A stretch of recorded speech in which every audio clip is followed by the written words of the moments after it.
அனைவருக்கும் வணக்கம் ஃப்ரெண்ட்ஸ். இது உங்கள் கிரண் கோச்சிங் சென்டர். இப்போ வந்து நம்ம பிஎன்எஸ்ஸில் ஒரு இயலாக நம்ம வந்து பார்த்துன்னு வரோம் வீடியோவில். இப்போ நம்ம வந்து போன வீடியோவில் பார்த்தது இயல் 6. அப்போ இயல் 6னா மனித உடலை பாதிக்கும் குற்றங்கள், அதோடைய கண்டினியூட்டி தான். இது வந்து பார்ட் 2. மனித உடலை பாதிக்கும் குற்றங்கள் அப்படின்னா எந்த செக்ஷன்லேருந்து எது வரைக்கும் தெரியணும். அப்போ மனித உடலை பாதிக்கும் குற்றங்கள்னால் 100லேருந்து 146 வரைக்கும் மனித உடலை பாதிக்கும் குற்றங்கள் அப்படி தான் நான் சொன்னேன். அதான் சொன்னேன்ல, அதில் உயிரை பாதிக்கும் குற்றங்கள், ஹர்ட் கேஸு, அசால்ட்டு, இதுமாரி ஆட்கடத்தை, கிட்னாப்பிங், இதெல்லாம் வந்துக்கினே இருக்கும். அப்போ உயிரை பாதிக்கும் குற்றங்கள் அப்படின்னா 100லேருந்து 113 வரைக்கும் அப்படின்னு உங்களுக்கு தெரியணும். அப்போ 114 வந்து ஹர்ட்டுக்கு வந்துடும், காயம். அப்போ இது மாதிரி நீங்கள் பார்ட்டாக படிக்கணும். இது மாதிரி படித்தாதான் பிஎன்எஸ்ஸை சூப்பராக படிக்கலாம். இதே மாதிரி தான் பிஎன்எஸ்எஸ், பிஎஸ்சி எல்லாத்தையும் படிக்க போகிறோம். இப்போ பாருங்கள், இப்போ சப் இன்ஸ்பெக்டர் வந்து 1350 வேக்கன்சி வரப்போகிறதா சொல்கிறாங்க. ஆனால் கண்டிப்பாக எப்படியா இருந்தாலும் ஒரு 1000க்கு மேலே கன்ஃபார்மாக வருங்க இந்த வாட்டி. அப்போ சப் இன்ஸ்பெக்டருக்கு வந்து ஒரு 1350 வேக்கன்சி இருக்குன்னு வரப்போகுதுன்னு வச்சுங்க. நாங்கள் வந்து department quota 20% online test batch conduct பண்ணுறோம். Vaagai Soodava online test batch. அந்த டிபார்ட்மெண்ட் கோட்டாவுக்கு 20% வந்து நாங்கள் டெஸ்ட்டு கண்டக்ட் பண்ணுறோம். அட்மிஷன் நடந்துன்னு இருக்குது. 20ஆம் தேதியிலேருந்து நாங்கள் வந்து கிளாஸை ஸ்டார்ட் பண்ணுறோம். 20/12/2024 டெஸ்ட் பேட்ச் ஸ்டார்ட் பண்ணுறோம். டெஸ்ட் பேட்சில் ஜாயின் பண்ண விருப்பம் இருக்கிறவங்க டிஸ்கிரிப்ஷனில் வாட்ஸ்அப் லிங்க் கொடுக்குறேன். அதில் ஜாயின் பண்ணுங்கள். அதில் ஜாயின் பண்ணிங்கன்னா எல்லா ப்ராசஸும் நாங்கள் இருக்கோம். அதாவது நாங்கள் எப்படின்னா, இப்போ உங்களுக்கு ஷெடியூலே நாங்கள் வந்து பார்ட் ஏ, பார்ட் பி அப்படின்னு 2 ஷெடியூலாக உங்களுக்கு பிரிச்சுருக்குறோங்க. பார்ட் ஏன்றது law plus GK part A, part பின்றது ஜிகே ப்ளஸ் லா. இது மாதிரி தாங்க நாங்கள் பிரிச்சுருக்குறோம். அதாவது உங்களை எப்படி நாங்கள் கைடன்ஸ் பண்ண போகிறோன்னா, உங்களுக்கு நாங்கள் ஷெடியூல் கொடுத்துருக்குறோம். அந்த ஷெடியூலில் இன்றைக்கி 20ஆம் தேதி வந்து எக்ஸாம் அதாவது நாங்கள் டெஸ்ட் பேட்ச் ஆரம்பிக்க போகிறோன்னு வச்சுங்க. அப்போ 20ஆம் தேதியில் நாங்கள் உங்களுக்கு ஒரு டார்கெட்டு கொடுத்துருப்போம். அந்த டார்கெட்டுக்கான பிடிஎஃப் வந்துடும். அப்போ அந்த பிடிஎஃப் வந்துடும். அந்த பிடிஎஃப் வந்த பிறகு உங்களுக்கு நாங்கள் அதை எப்படி படிக்கணும்னு சொல்லிட்டு இன்ஸ்ட்ரக்ஷனும் உங்களுக்கு கொடுத்துருவோம். இன்ஸ்ட்ரக்ஷன் கொடுத்துட்ட பிறகு, அதாவது வாட்ஸ்அப்பில் நாங்கள் 30 பேர் ஒரு குரூப்பாக நாங்கள் ஜாயின் பண்ணுவோங்க. அப்போ இன்ஸ்ட்ரக்ஷன் கொடுத்துட்டு நாங்கள் ஒரு டேட் வச்சுருப்போம். அந்த டேட்டில் உங்களுக்கு டெஸ்ட்டு கண்டக்ட் பண்ணுவோம். அந்த டெஸ்ட்டு எப்படி கண்டக்ட் பண்ணுவோன்னா, இப்போ ஒரு வாட்ஸ்அப் குரூப்புக்கு 30 பேர் மட்டும்தான் எலிஜிபிள். அப்போ நாங்கள் என்ன பண்ணுவோம், இந்த 30 பேருக்கு நாங்கள் என்ன பண்ணுவோன்னா, பொதுவாக கொஷின் பேப்பர் குரூப்பில் போட்டுருவோம். அப்போ குரூப்பில் போட்ட பிறகு அதுக்கான ஆன்சருக்கையே குரூப்பில் போட மாட்டோம். ஏன்னா நீங்கள் வந்து எப்போ உங்களுக்கு டைம் கிடைக்குதோ அன்றைக்கி ஃபுல்லாகவே உங்கள் டைம் தான். இப்போ நைட்டு நான் 10 மணிக்கு தான் சார் வருவேன், வந்து டெஸ்ட்டு எழுதுவேன்னா ஒன்றும் பிரச்சனை கிடையாது. அப்போ 10 மணிக்கு தான் நீங்கள் வந்து டெஸ்ட் எழுத போகிறீங்கன்னா தாராளமாக உங்களுக்கு ஓஎம்ஆர் ஷீட்டு சென்ட் பண்ணுறோம். அப்போ ஓஎம்ஆரில் 10 மணிக்கு நீங்கள் என்ன பண்ணுங்கள், அங்கே டெஸ்ட்டு அட்டன் பண்ணிவிட்டு எங்கள் வாட்ஸ்அப்புக்கு நீங்கள் போட்டுடணும். எங்கள் வாட்ஸ்அப்புக்கு போட்ட பிறகு நாங்கள் அப்புறமேட்டு தான் உங்களுக்கு இண்டிவிஜுவலாக ஆன்சருக்கையே அனுப்புவோம். இது மாதிரி கம்பல்சரி நாங்கள் எல்லாரையுமே டெஸ்ட்டு எழுதி வச்சு தான் உங்களை அடுத்தடுத்த ப்ரிப்ரேஷன் கொண்டு போவோம். நாங்கள் எப்படியா இருந்தாலும் நீங்கள் எந்த சிச்சுவேஷனில் இருந்தாலும் சரி தான். உங்களுக்கு நாங்கள் வந்து எப்படி பிடிஎஃப் தருவோம்னா, உங்கள் பிஎன்எஸ் இருக்குதுன்னு வச்சுங்க. பிஎன்எஸ் டோட்டலாகவே ஒரு 10-12 பேஜ்லேயே முடிச்சிருவோம். ஏன்னா இதை நீங்கள் வந்து பிரிண்ட் எடுத்துக்கின்னு நீங்கள் எங்கெங்கே டியூட்டி பாயிண்டில் போகிறீங்களோ அங்கே அழகாக உட்காந்து என்ன பண்ணலாம், நீங்கள் மானு படிக்கலாம். ஈஸியாக இருக்கும் அதை ரிவைஸ் பண்ணுறதுக்கு. இது மாதிரி தாங்க எங்கள் டெஸ்ட் பேட்ச் வந்து கனெக்ட் பண்ணுவோம். நாங்கள் டெஸ்ட்டு எல்லாரையும் கம்பல்சரி எழுத வைப்போம். அதாவது நீங்கள் எழுதலை அப்படின்னா என்ன காரணம் அப்படின்னா உங்களுக்கு ஆன்சருக்கே வராது. நீங்கள் அதை எழுதினா தான் அடுத்த டெஸ்ட்டுக்கான ப்ரிப்பேரே உங்களால் பண்ண முடியும். அதுவும் இந்த காலகட்டத்தில் எல்லாருமே ஃபாஸ்ட்டாக பண்ணுறாங்க. அப்போ நீங்களும் அந்த காலத்தோடு நீங்களும் பெஸ்ட்டாக பயணித்தா தான் போஸ்டிங் வாங்க முடியும். அதுக்கு நாங்கள் 100% உங்களுக்கு நாங்கள் ஹெல்ப் பண்ண ரெடியாக இருக்கிறோங்க. ஆனால் நீங்கள் பண்ண வேண்டியது, நாங்கள் சொல்கிறத கரெக்டாக நீங்கள் ஃபாலோ பண்ணணும், கரெக்டாக படிக்கணும், அவ்வளோதான். சரி வாங்க இப்போ கிளாஸுக்கு போவோம். இப்போ பாருங்கள், தன்னிச்சையாக காயம் விளைவித்தலை பற்றி கூறும் பிஎன்எஸ் பிரிவு எது? தன்னிச்சையாக காயம் விளைவித்தல் பற்றி கூறும் பிஎன்எஸ் பிரிவு எது? என்னது? பிரிவு 115. Answer B. தன்னிச்சையாக காயம் விளைவித்தல் பிரிவு 115. Answer B. தன்னிச்சையாக காயம் விளைவித்தல் பற்றி கூறும் பிரிவு பிஎன்எஸ் 115 அப்படியே பார்க்கக்குள்ள மைண்டில் அப்படியே ஸ்டோர் பண்ணிக்கணும். இப்போ பாருங்கள் மீதி 3 ஆப்ஷனை பாருங்கள். இப்போ 114 என்ன சொல்லுது? 114 தான் ஹர்ட்டு, காயம். 114 தான் காயம்.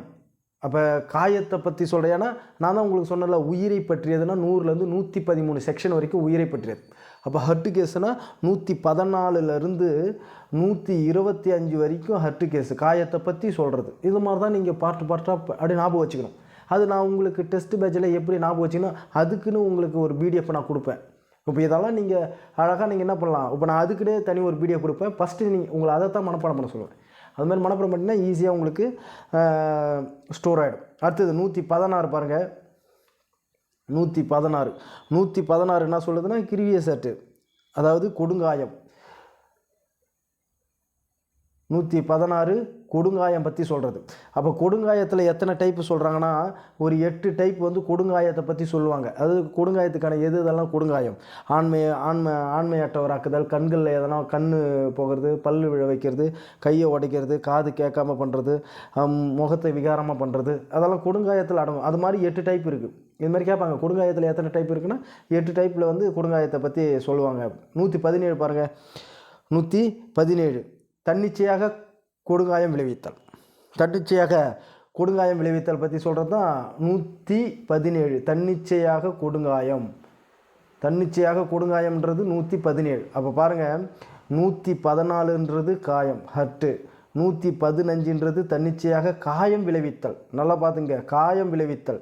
115 தன்னிச்சையாக காயம் விளைவித்தல். 117 கொடுங்காயம் விளைவித்தல், தன்னிச்சையாக கொடுங்காயம் விளைவித்தல். அது நல்லா ஞாபகம் வச்சுங்க.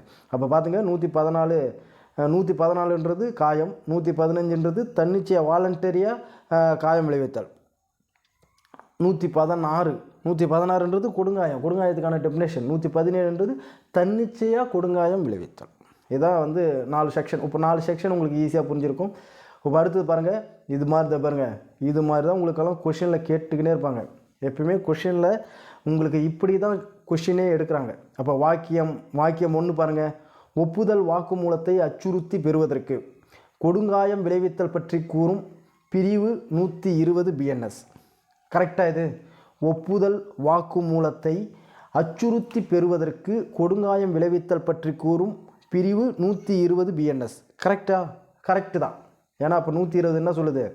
ஒரு 120 என்ன சொல்லுதுன்னா, ஒரு கன்ஃபெஷன் வாங்குகிறோம். அப்போ கன்ஃபெஷன் வாங்கக்குள்ளே அச்சுறுத்தி பெறுவதற்கு கொடுங்காயம் அதுமாரி வாங்கினா தப்பு.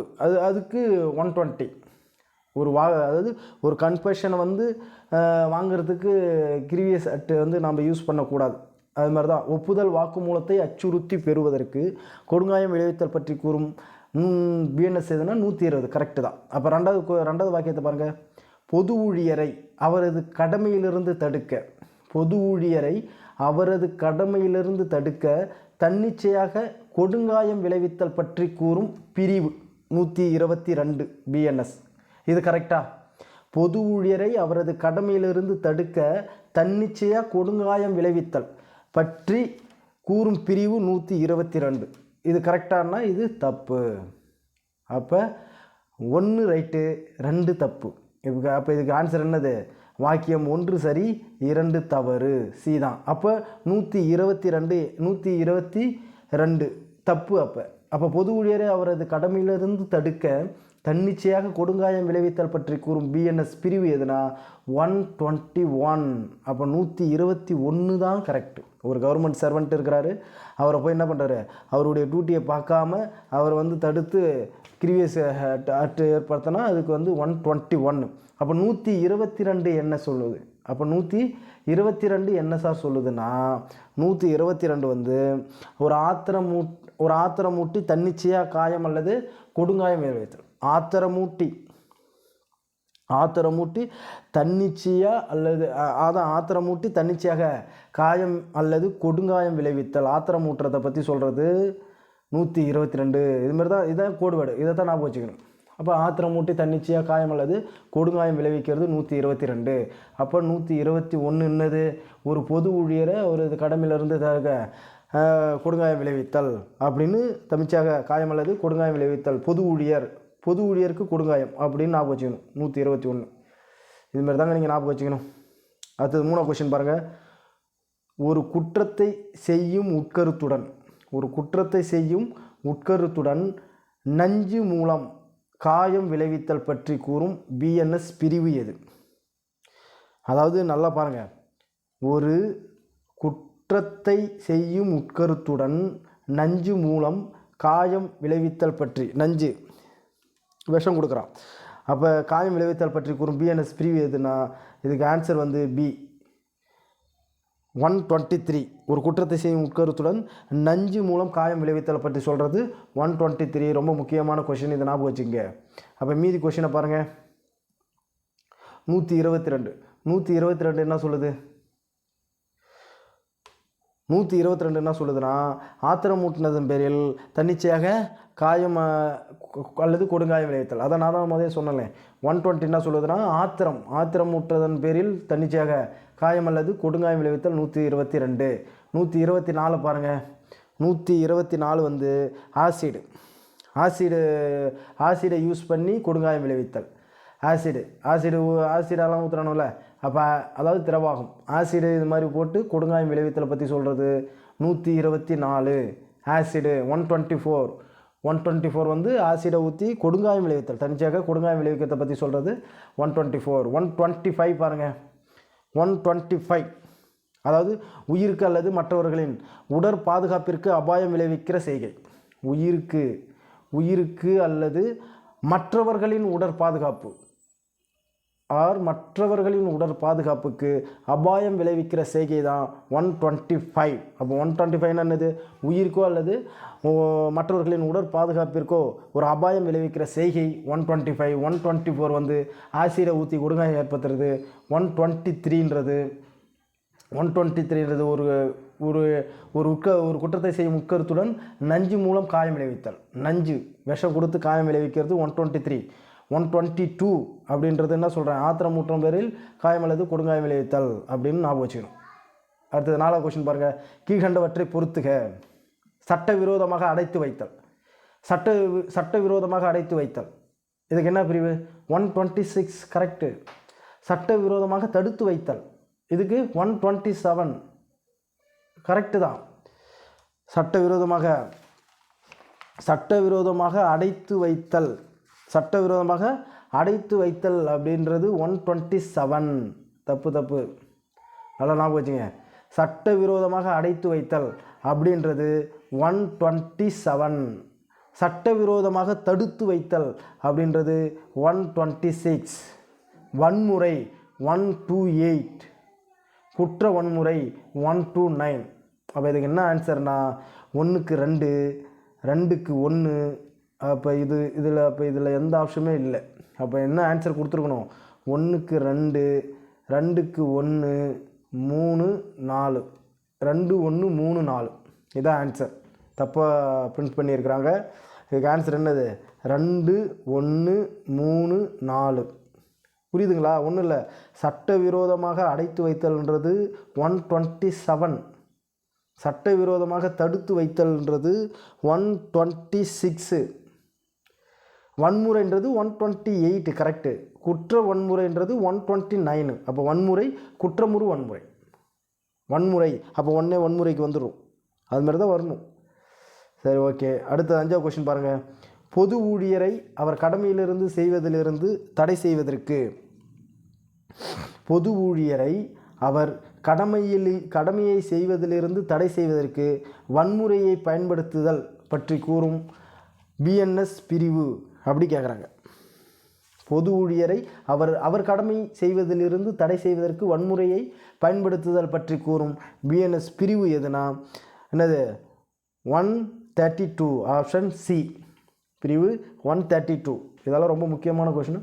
அது ஒரு கவர்மெண்ட் சர்வெண்ட்டு அவருடைய வேலையை பார்க்க தடை செய்வதற்கு வன்முறையை யூஸ் பண்ணுறது. அப்படி யூஸ் பண்ணால் 132. ஒரு கவர்மெண்ட் சர்வெண்ட்டை அவருடைய டியூட்டி பார்க்க தடை பண்ணி வன்முறையை யூஸ் பண்ணால் அதுக்கு 132. நல்லா ஞாபகம் வச்சுங்க, 132. மீதி ஆப்ஷனை பாருங்கள்.